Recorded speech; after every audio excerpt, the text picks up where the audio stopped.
Já, gaman að þið eru með okkur hér í kvöld og við ætlum að skoða hógværðina, handleiðsluna. En ég setti hérna upp á skjáinn fyrir okkur fyrst í kvöld 2 svona lítil vers, eða 2 stöð. Annars vegar frá Hallgrími Péturssyni: lítil látur, ljúfur og kátur, leik þér ei máta, varastu spjátur, hæðni hlátur, heimskir menn svo láta. Og hins vegar stöku sem ættur úr Vesturheimi eftir Þorbjörn Bjarnason: þegar hógværð hrokan vinnur og heimskan þegja kann, þá en ekki fyrri finnur fólkið sannleikann. Ég ætla rétt að fá að rifja upp það sem við höfum verið að gera hérna síðustu 3 kvöld. Það hefur verið mjög ánægilegt að vera hérna og gaman að hlusta og fróðlegt að hlusta á þau 3 sem að hafa verið með erindin og ekki síður að taka svo samtalið í framhaldinu sem að hafa verið mjög gefandi samtöl. Fyrsta kvöldið þá byrjaði Gunnlaugur Garðarsson meðal annars á því að vitna í 16. kafla og 33. vers Jóhannesarguðspjalls, en þar stendur: þetta hef ég talað við yður, svo að þér eigið frið í mér. Í heiminum hafið þér þrenging, en verið hughraustir, ég hef sigrað heiminn. Og Gunnlaugur benti á að sá sem hefur kynnst þeirri elsku sem Guð birtir í Kristi, hann fær nýjan kraft, hann rís upp, hann heldur áfram, hann finnur að hann á þegar hlut deild í þeim sigri sem meiri en öll þjáning, stundar og staðar. Þetta hamingja sem felur í sér sorgina líka. Því að sá sem á þessa hamingju, sagði Gunnlaugur, og sigur gleði sem Kristur gefur, hann grætur með grátendum og hlær með þeim sem hlæja. Hann á vissan hátt reynir að vera öllum allt. Og Gunnlaugur endaði á því eða myndi okkur á að það vegna þess að Jesús genginn frá dauðum til lífsins og þar með þau sem eru Krists með honum. Kvöldi númer 2 þá fjallaði þú Guðmundur guðlega vídd tilverunar og hann myndi okkur á, og það fannst mér svo fallegt, að Jesús lýsti fólkið sælt, sæl.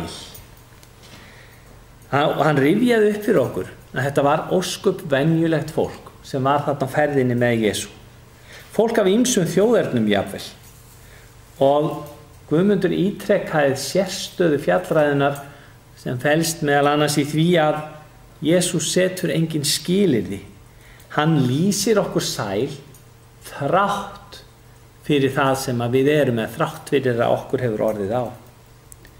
Og Guðmundur, þú, ef ég skildi þig rétt, meintir á að ræðan engin fagurgali, heldur jarðbundin og sönn. Og þú meintir okkur á að Jesús sagði í þessari ræðu: þú skalt rétta hina kinnina. Og mér finnst það mjög áhugavert Gandhi og óvirku andstöðuna og hvernig hún fæðist upp úr þessum orðum Jesú og þessi hvatningum að taka Jesú á orðinu. Þú skalt ekki rísa upp gegn meingjörðarmanni þínum. Nákvæmlega þetta á Jesú við og ekki neitt annað. Og þriðja kvöldið svo, Guðrún, afskaplega ánægjulegt að vera hér og hlusta á ykkur ræðum þverstæðu lífsins. Þú sagðir meðal annars, og ætla ég að fá að vitna orðrétt í Guðrúnu: það oft talað það að fólk þroskist við það að takast á við erfiðleika og vinna úr áföllum, en þó þekkjum við það líka að það ekkert sjálfgefið. Erfiðleikar geta einnig gert fólk biturt, reitt og kvörtunarsamt. Það þannig að dagsdaglega tökum við ekkert sérstaklega eftir því sjálf og þau sem eftir því að við sjálf og þau sem við umgöngumst erum á einhverju þroskagöngu. En það þannig að í gegnum lífið, smátt og smátt, þá byggist upp þrek, geta og vilji þrautseigja til að takast á við erfiðleika og áföll. Eða við höfum öll möguleika á að byggja slíkt upp. Og sagði okkur frá kenningum Thomas Keating sem hefur skrifað mikið vegferð manneskjunnar, andlegan þroska og hann setur andlegan þroska og trúarlega vegferð mannsins í samhengi við sálfræðilega þroskasögu einstaklings og þróunarsögu mannkynsins alls. Og ég vil endilega hvetja ykkur sem höfðu ekki tök á því að vera hérna síðast að skoða einmitt þetta erindina Guðrúnar sem þið geti nálgast á kirkjan.is/naust eða á glerárkirkja.is frá því síðast. En þá efni kvöldsins. Sælir eru hógværir því að þeir munu jörðina erfa. Áður en að við skoðum þessi vers og fjallræðuna nánar í kvöld, þá ætla ég að fara með ykkur í smá ferðalag tilbaka í Gamla testamentið. Og ég vil ekki að byrja á 29. kafla Jesaja og hlusta á lýsingu hvers konar jörð hinir hógværu munu erfa. Þar stendur: Er ekki skammt þar til Líbanon verður að aldingarði og Karmel talið skóglendi? Kannski gott að hafa í huga að það má ætla að Jesaja sé skrifaður í herleiðingunni á þessum tíma þrengingana hjá Ísraels þjóð. Og ef við hlustum sérstaklega þá á draum sína þar sem að þau sjá framundan, þá hljómar þetta svona: Er ekki skammt þar til Líbanon verður að aldingarði og Karmel talið skóglendi? Á þeim degi munur daufir heyra orðin lesin af bók og augu blindra sjá þrátt fyrir skugga og myrkur. Þá mun gleði auðmjúkra aukast yfir drottni og hinir fátækustu meðal manna munum fagna yfir hinum heilaga Ísraels. Kúgarinn verður ekki lengur til, skrumarinn líður undir lok, öllum sem hyggja á illt verður tortímt. Og þeim sem sakfella menn fyrir rétti, þeim sem leggja snörur fyrir þann sem áminnir í hliðinu og vísa hinum saklausa frá með innantómu hjali. Þess vegna segir Drottinn sem endurleysti Abraham við ættbálk Jakobs: Nú þarf Jakob ekki að blygðast sín lengur og andlit hans ekki framar að fölna. Því að þegar þjóðin sér börn sín verk handa minna sín á meðal mun hún helga nafn mitt. Helga hinn heilaga Jakobs og óttast Guð Ísraels. Og þeir sem eru villuráfandi í anda munu öðlast skilning og þeir sem mögla láta sér segjast. Og þarna erum við strax komin inn á þetta stef kvöldsins þar sem að hógværðin og handleiðslan tekst í hendur. Það hérna þessi annars vegar draumsýn næjusemin í augnablikinu, þessi staðamanns en líka það að vonast eftir handleiðslu Guðs inn í annan og betri tíma. Ef við skoðum 37. Psalm Davíðs, þá tekið aftur undir þetta sem að Jesaja segir og í 11. versinu svo sagt: En hinir hógværu fá landi til eignar og gleðjast yfir miklu gengi. Þarna erum við komin með setningu bara ekkert ósvipaða: Og sælir eru hógværir því að þeir munu jörðina erfa. En nú í Davíðssálmunum miklu eldri texta. Þetta dagskrá kvöldsins, svona nokkurn veginn. Við ætlum aðeins að skoða fyrst hógværðina og hvað átt við með hinum hógværu í landinu, þessum sem að erfa munu landið. Við spyrjum aðeins hvert siðgæði fjallræðunar, lítum svo örstutt á siðgæði spekirita Gamla testamentisins og höfum vonandi einhver tíma til að ræða handleiðsluna. Þetta allt stór og mikil. Hvaða afleiðingar hefur það fyrir líf manns að láta Guð leiða sig? Verður svo spurning sem að við kannski tökum svolítið líka með inn í seinni hlutan. Ég bað Valgerði að koma með bæði myndir og bækur. Við ætlum að skoða svolítið líf og starf Valgerðar og bækurnar sem hún hefur stuðst við og spjalla saman handleiðsluna og hógværðina. En ég held að spurningar kvöldsins séu mikilvægar hverju og einu okkar til vaxtar og þroska sem kristnir einstaklingar. Og í kvöld kýs ég að sjá sjálfa mig sem samferðamann ykkar, þannig ég ætla mér frekar að vera sá sem opnar pottinn og hrærir í, miklu frekar heldur en einhver sem kemur með tilbúin rétt á borðið. En lykilorð kvöldsins hógværð.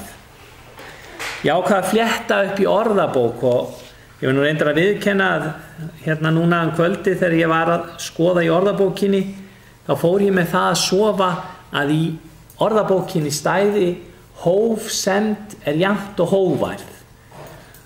Og þetta olli mér afskaplega miklum vangaveltum og ég jafnvel misti svefn út af þessu sem ég geri nú ekki oft, því að þetta var ekki alveg að ná saman og ég skoðaði þetta svo aftur í dag, fór og náði mér aftur í orðabókina og þá hafði ég nú aðeins mislesið að þetta var einn stafur, það G í orðinu en ekki F, sem orðið hógsemd, rétt eins og hófsemd.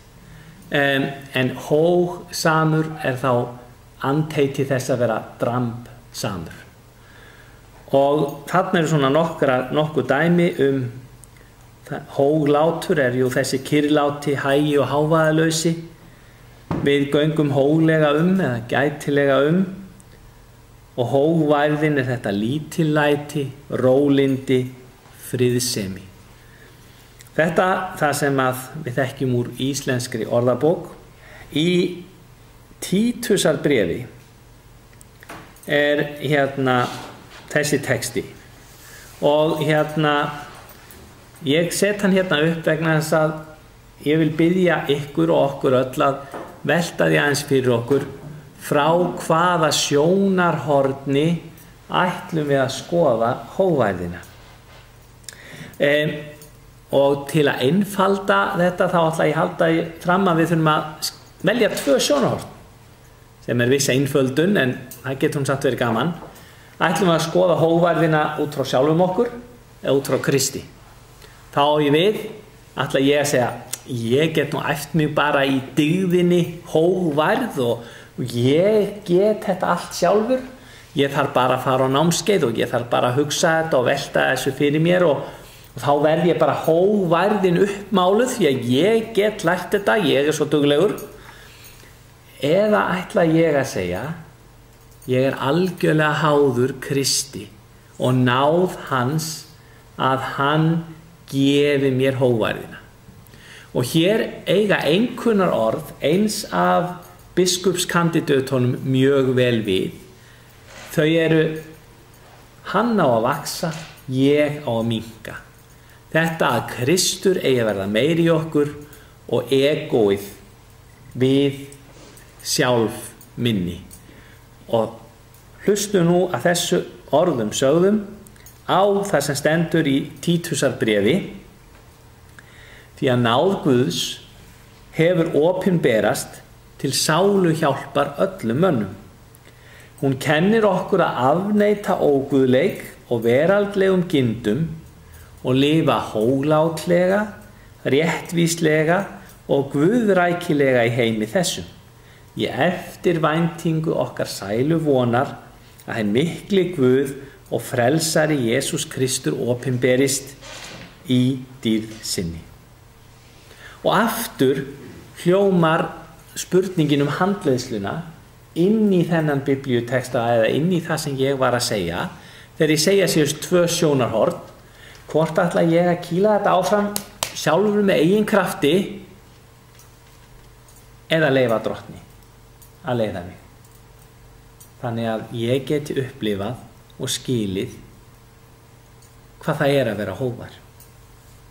Þegar við skoðum biblíuna, þá sjáum við að hógværðin sálu hjálpar atriði. Hún kjarnaatriði í fasi hins trúaða einstaklings. Og Biblían talar mjög tæpitungulaust þetta atriði. Þar stendur ekki, það nú gott að vera hógvær, eða það kostur að vera hógvær. Nei, án hógværar. Bara, þetta er sálu hjálpar atriði með hógværðina. Og hérna, þið sjáu ég að setja hann upp þrenns konar texta. Fyrsti úr fyrsta Tímóteusarbréfi, öðrum kafla á 15. versi, þar sem verið að ræða um syndafallið og að manneskjan syndug og að konan hún geti orðið hólpin. Og hvað stendur? Ef hún staðföst í trú, kærleika og helgun, samfara hóglæti. Hóglætið verður að vera með. Og hvað sagt Móse? Forfaðir okkar í trúnni.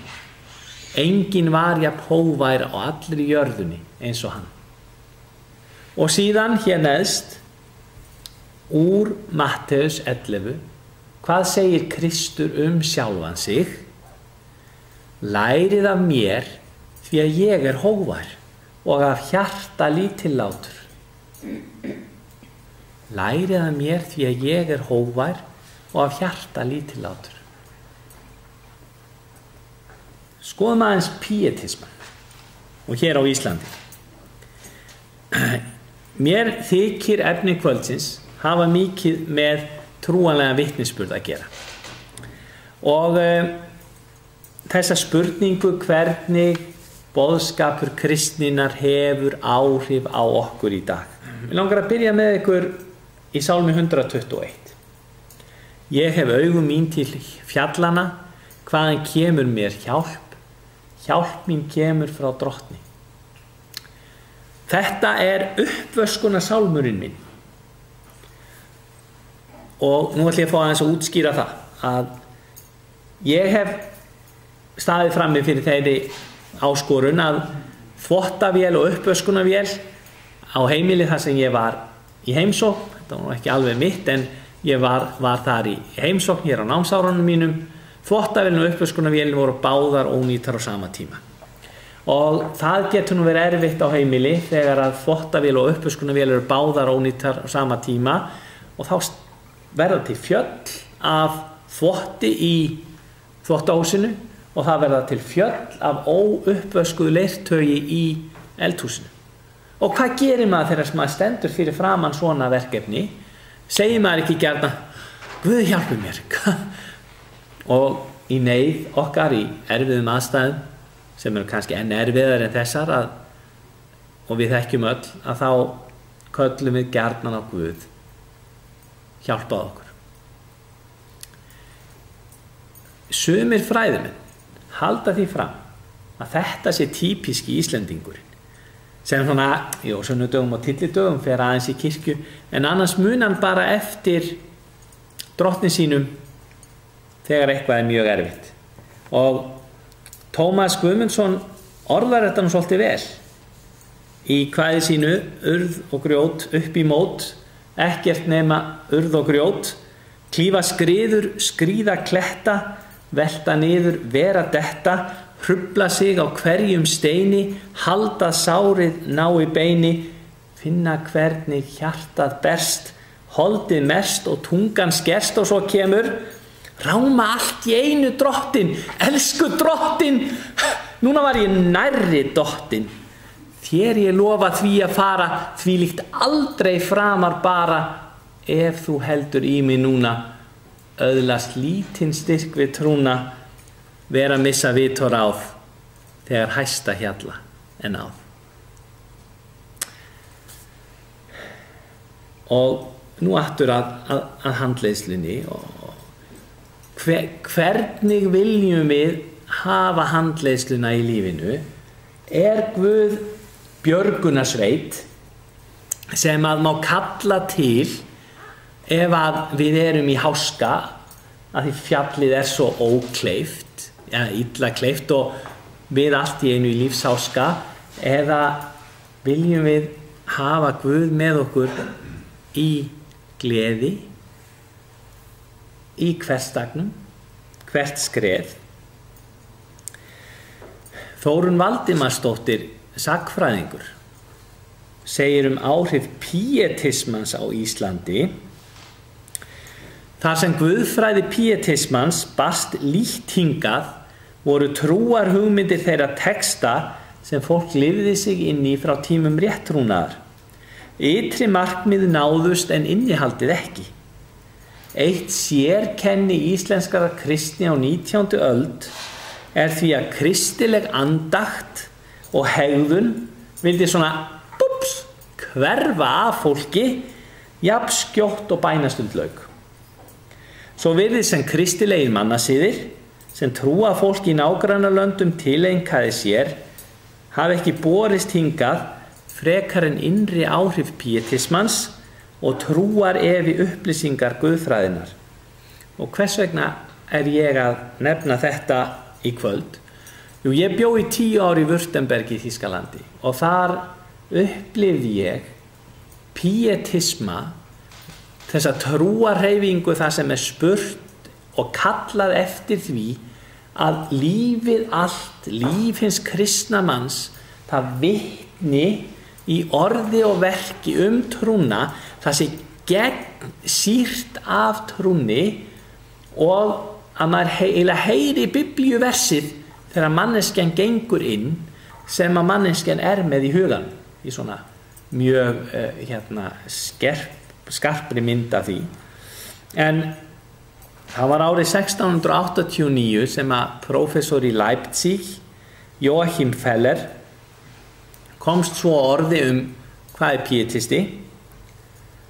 Was ist ein Pietist, der Gottes Wort studiert und nach demselben auch ein heiliges Leben führt? Eða, hvað pietisti? Sá sem íhugar orð drottins og lifir samkvæmt því Guði þóknanlega. Og það hægt án handleiðslu? Spyr ég. Það hægt í eigin krafti þar sem ég segi ég skal verða hóvær, ég skal verða allt sem að stendur í biblíunni? Eða með því að segja drottin allt mitt, allt sem ég legg ég í þínar hendur.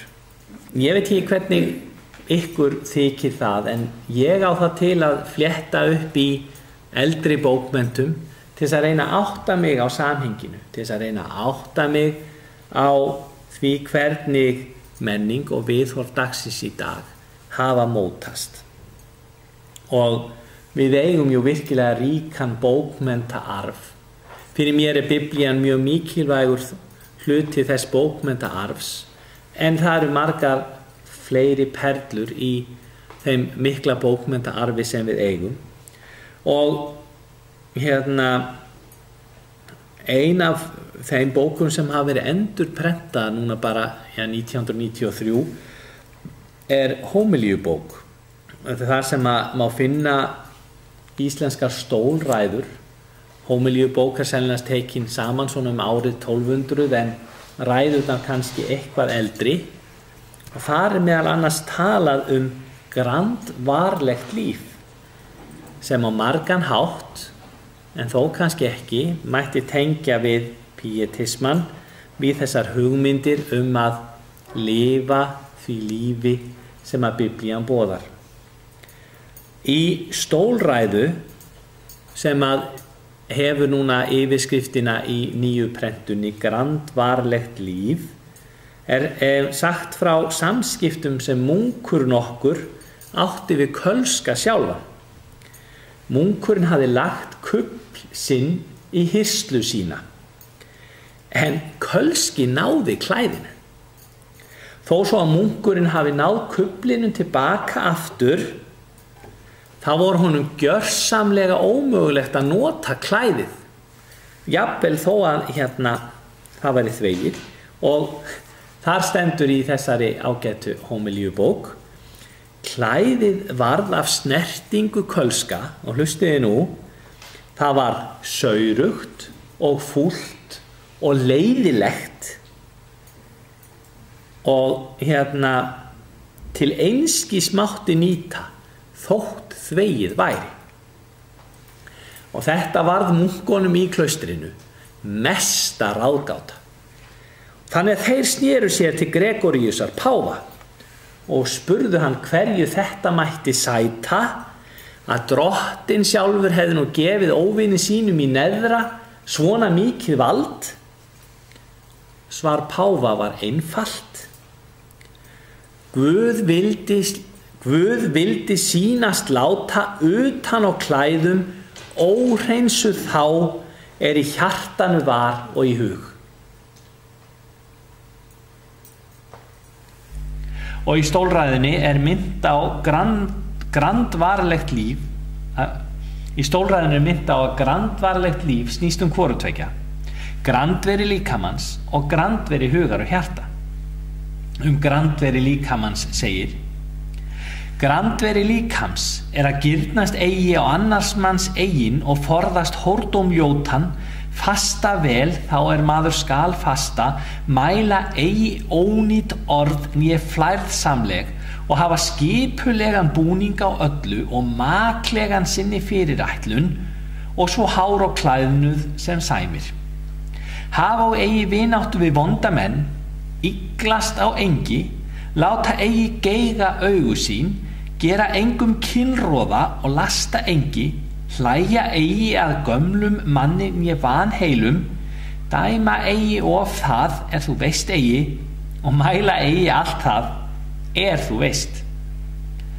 Á sama hátt segir í stólræðinu grandveri hugans. Ef grandveri hugar að gera framar alla hluti fyrir Guðs augum en manna og stilla beiðni ljótra hugrenninga, ætla alla sér betri, öfunda mangi, treystast að öngum sjálfum sér, fela alla hluti undir Guðs fulltingi, saurga eigi huga villunni af ágirni þessa heims, vera atlátsamur kenningum lærðra manna, elska Guð af öllu hjarta og færa órum drottni hreinlífi ins innsta hugar og enda með dauðamarki einu öll upptekin góðverk og vætta á himni verkkaups fyrir góð atferð sína. Svo mörg voru þau orð, en nú aðeins næri tíma og skoðum aðra bók. Árni Árnason, læknir, greinir frá því í bókinni Man ég þann mann, bókin séra Friðrik, að þeir hafi átt í bréfaskriftum. Í einu bréfana sem Friðrik sendir honum ræðir þessi ágæti stofnandi KFUM starfs á Íslandi þá kosti sem hinn kristna trú hefur að hans mati umfram lífsýn heimspekingana. Nú má vel vera að einhverjum þyki, þegar hann heyrir textan sem ég ætla að vitna í, að þar fari ekki fyrir mikilli hógværð. En ég tel svo vera, ég held að hógværð og staðfesti í trú geti farið saman til að trúarsannfæring útiloki ekki líf í hógværð. En áður en ég vitna í viðkomandi bréf rétt að fara tilbaka 2400 ár. Sumir lærisveinar Sókratesar, hann lést 399 fyrir Krist, voru talsmenn lífs sínar sem gjarnan nefndur kíníski skólinn og fylgismenn þeirra stefnu á íslensku hundingjar. Ég nefni þá hér einvörðungu vegna þess að það meinlæta líf sem hundingjar kendu virðist hafa haft þó nokkur áhrif á Zenon frá Kition og aðra upphafsmenn stóu spekinar. Og hvers vegna nefni ég þá hér til sögunar? Jú, vegna þess að mér þykir lærdómsríkt að hlusta á orð Friðriks þar sem hann ber saman hugmyndir að umgangast fólk og samfélag af stóískri ró annars vegar og af kristilegri hógværð hins vegar. Friðrik skrifar: það stóíska eða hálfstóíska líf fellur mér að vísu mjög vel í geð ef þar væri að finna réttan og örugan grundvöll lífshamingju. Hinnir fornu stóikar töldu að þessi rósemi hugans og hamingjusamt líf væri eingöngu komið undir dygðinni og þar breyttu þeir hyggilega. En hér heldur Friðrik áfram: hinn stóíska heimspeki gaf mönnum þeim sem að dauða voru komnir einungis von óákveðin örlög og nokkur þolgæði til að þreyja örlögin. Hún gaf það sem hún átti til og það ber því á engan hátt, skrifar Friðrik, að hallmæla henni. Hinn kristna heimspeki og kenning sem í sannleika stóísk miklu áhrifameiri en sú sókratíska, heldur Friðrik áfram í bréfi sínu og segir, og getur gefið bæði lifendum og deyjandi mönnum miklu meira, vegna þess að hún byggð á traustum grundvelli. Hann það að Guð faðir vor, eins og sonur hans hefur opinberað, sem öllum sannkristnum mönnum öllu vissara, sem og hinn takmarkalausi kærleikur hans, og hans vegna gaf hann son sinn. Og hérna Friðrik endar þetta bréf á því meðal annars að vitna hans í Cicero og segir: kyrrlát gleði, glöð, rósemi, fögnuður andans sem laus undan hverskins ástríðum og ánægður með örlög sín mun koma því til leiðar að líf þitt verður ávallt, og hér hefst tilvitnun í Cicero, mjög frábitið ágirnd og samtengt skyldurækni. Tilvitnun lýkur. Nú skulum við skoða hérna næstu glæru. Verið því fullkomin yfirskrift þessa undirkaflafjallræðuna sem til umræðu í kvöld.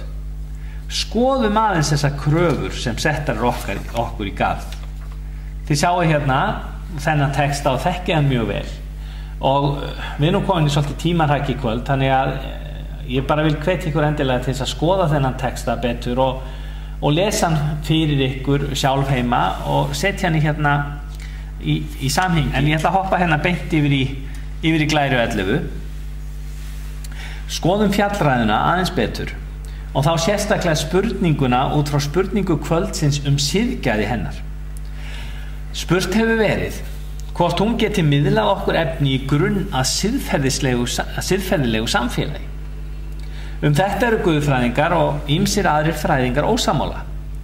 Sumir svara því neitandi og segja fjallræðuna birta allt of háleitar kröfur til mannlegs samfélags. Slíkar kenningar má finna hjá ýmsum trúalífs og guðfræðingum, sérstaklega á röðum mótmælenda.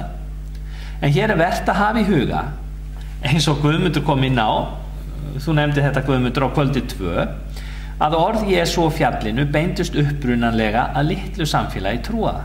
Við þurfum að horfa á hópinn, við þurfum að spyrja tengslin, við þurfum að skoða samhengið, bara eins og við erum hér í ákveðnu samhengi í kvöld, sum okkar mætt oftar og önnur kannski að koma í fyrsta sinn, en ánægilegt að vera hér með þessum 20 manna hópi í kvöld.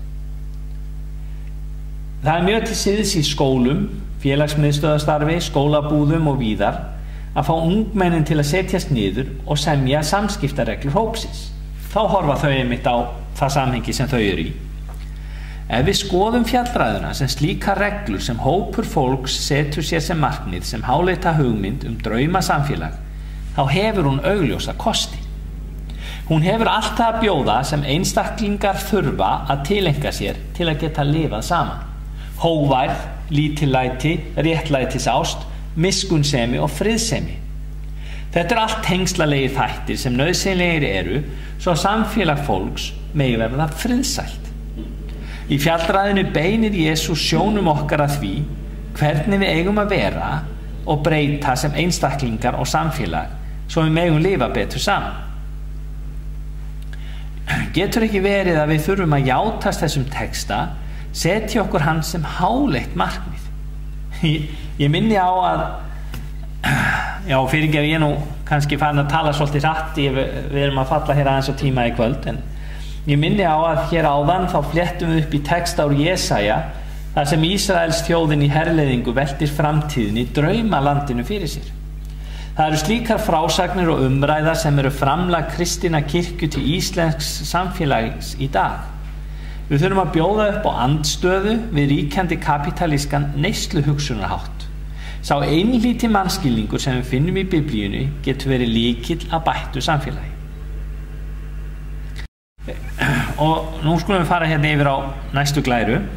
en bent hefur verið á að uppsetning og ekki síður innihald sælubóðana svipi á margan hátt til spekirita Gamla testamentisins, og þar hefur verið vísað í tengslin við eða dikvelli eða kútekstana sem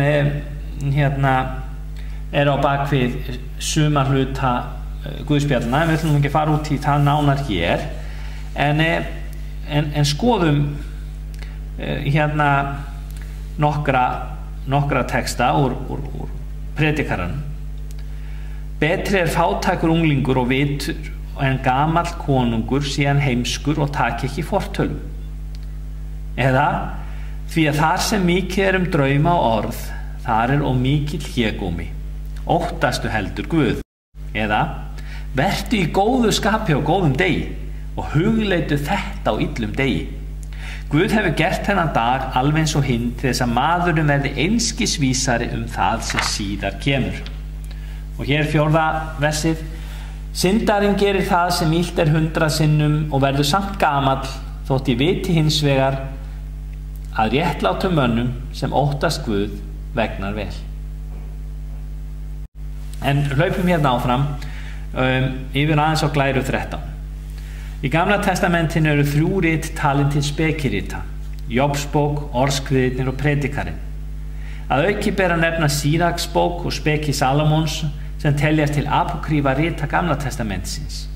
Spekiritin greina sig frá öðrum ritum Gamla testamentisins að því leyti að þau fjalla ekki mannin sem hlut af ákveðinni sögu, það sögu Ísraels, heldur hafa þau almenn og tímalaus mannleg vandamál og aðstæður sem viðfangsefni. Sjónarhort þeirra því á mannin sem einstakling, óháð stað og tíma. Þannig spekiritin frábrugðin spádómsritunum.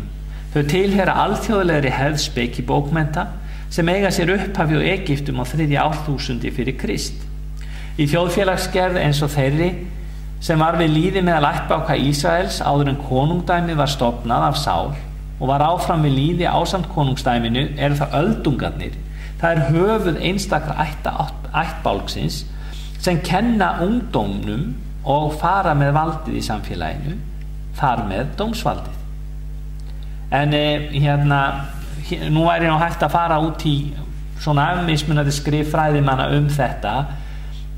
Hér yfir á glæru 14 og minna á að áhuginn á spekiritunum, hann var áberandi meðal gyðinga frá 3. öld fyrir Krist og fram yfir Kristburð. Og tilgangur spekiritana var að miðla speki, ráðleggingum og leiðbeiningum, og það gott að hafa þetta í huga næstu kvöld þegar við höldum áfram að skoða fjallræðuna og sæluboðin. Og spekin í spekiritunum, hún var svona almennt til einhver kennivaldi, konungi eða ákveðnum spekingi sem ljái spekinni vægi, og hún grundvallast á reynslu þess sem lifir í samræmi við hana. Og í þessari spekihefð gyðinglegra bókmennta algengar hugleiðingar eðli spekinar og uppruna, og það mjög áhugavert að skoða sæluboðin og fjallræðuna kannski alla í ljósi þessarar hefðar spekiritin eða hefðar spekiritana sem að Jesús hlýtur á einn eða annan hátt að hafa tengst eða alist upp við. Og við sjáum náttúrulega áhersla á spekina var mjög áberandi á helleníska tímanum. Þetta sjáum við í apokrífu ritum Gamla testamentisins, Síraksbók, speki Salomons og víðar.